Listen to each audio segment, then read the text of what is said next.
নমস্কার সবাইকে, এনিস ডেইলি লাইফে সবাইকে স্বাগতম জানাচ্ছি। তো আশা করি সবাই ভালো আছেন, আমিও ভালো আছি। তো আজকের ভিডিওটা আমি এখান থেকে শুরু করছি। তো সকালবেলা বাসি ঘর ঝাড়ু দিয়ে উঠানটাও ঝাড়ু দিয়ে নিয়েছিলাম। তো সকালবেলা এই দুটো কাজ হচ্ছে প্রধান, ঘর ঝাড়ু দেওয়া আর উঠোন ঝাড়ু দেওয়া।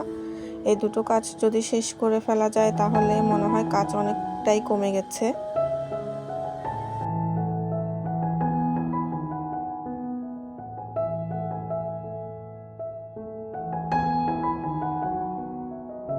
কয়েকদিন উঠান ঝাড়ু দেওয়ার পর ময়লাগুলো এখানে জমিয়ে রাখি, কারণ পাশেই পুকুর, তো পুকুরে ফেললে পুকুর অপরিষ্কার হয়ে যাবে। সেজন্য এক পাশে জমিয়ে ময়লাগুলো পুড়িয়ে ফেলি।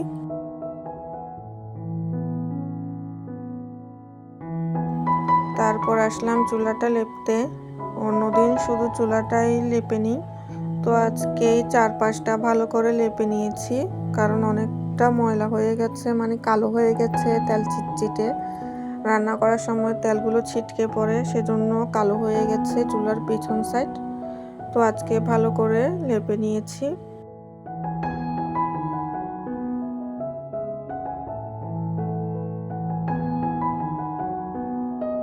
চুলায় চাটাও বসিয়ে দিয়েছি, কারণ আমার শ্বশুরমশাই ঘুম থেকে উঠে গেছেন, বসে আছেন চা খাওয়ার জন্য। তো আজকে সকালের নাস্তায় করেছিলাম সেমাই। এটা হচ্ছে সেমাইয়ের পোলাও।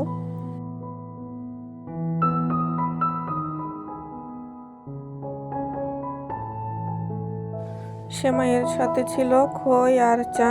তো সকালবেলা এটা দিয়ে নাস্তা করেছিলাম।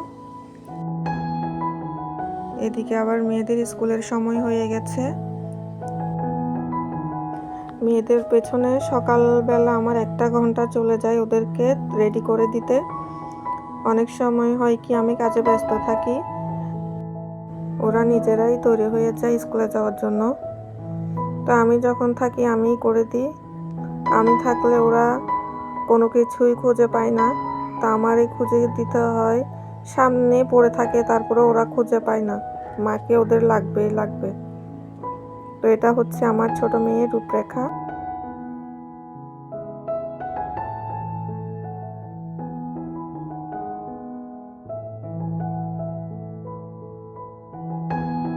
এটা হচ্ছে আমার বড় মেয়ের রূপকথা।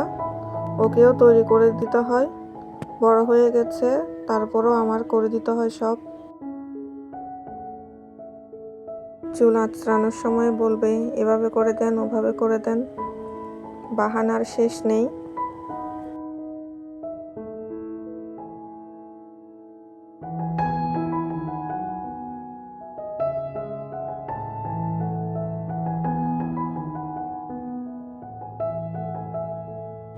তো আজকে 2টো বেনি করে দিয়েছি। তো দেখুন চলে যাচ্ছি স্কুলে। ইনি হচ্ছেন আমার শাশুড়ি মা।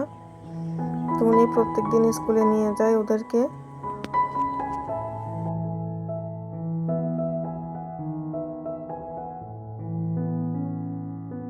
প্রতিদিন আমি গেট বন্ধ না হওয়া পর্যন্ত দাঁড়িয়ে থাকি।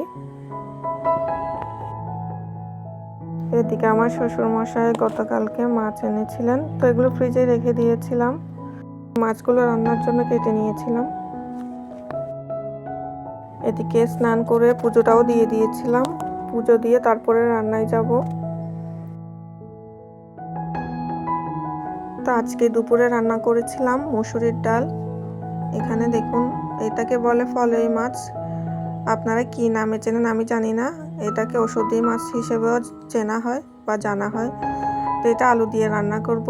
এখানে কেটে নিয়েছি তিতা করলা আলু, বা এটাকে উচ্ছে বলা হয়।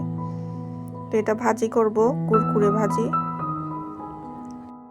তো স্নান করে কাপড়গুলো শুকাতে দিইনি, মেঘ করেছিল, তাই রান্নাটা বসিয়ে ঘরের বারান্দায় কাপড়গুলো শুকাতে দিয়েছিলাম।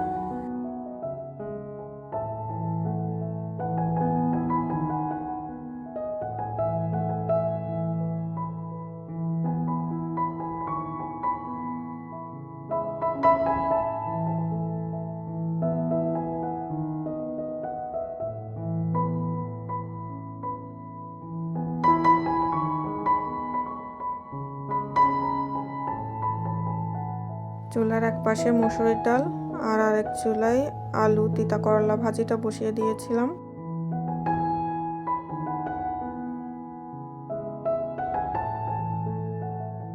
আমি আর আমার শাশুড়ি মা একসাথে খেতে বসেছিলাম।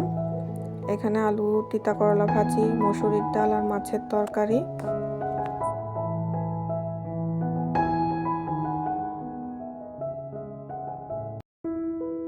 সকাল থেকে এভাবে মেঘ করে আছে আকাশে। তা আজ এই পর্যন্ত।